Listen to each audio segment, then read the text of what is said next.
guys, luto na yung igado namin. Kainan na.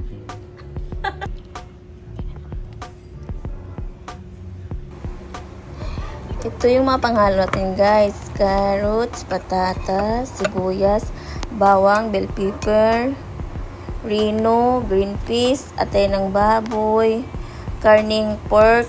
Pork kasim yan yung ginamit ko para sa igado. Prito ko muna guys yung carrots, patatas. And then, pag nag-brown na siya, isunod na yung bell pepper.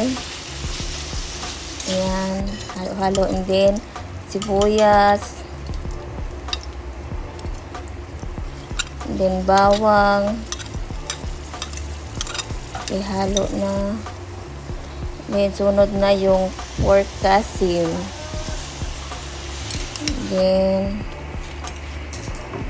palambutin lang siya. Lagyan na ng rino. Ayan. Para lumapot.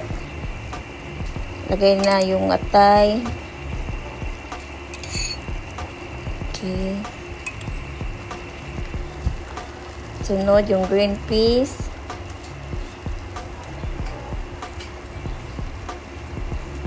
And then, ihulog na yung pinito kong carrots, patatas, at saka bell pepper para mag-mix na dyan sa karne. And then,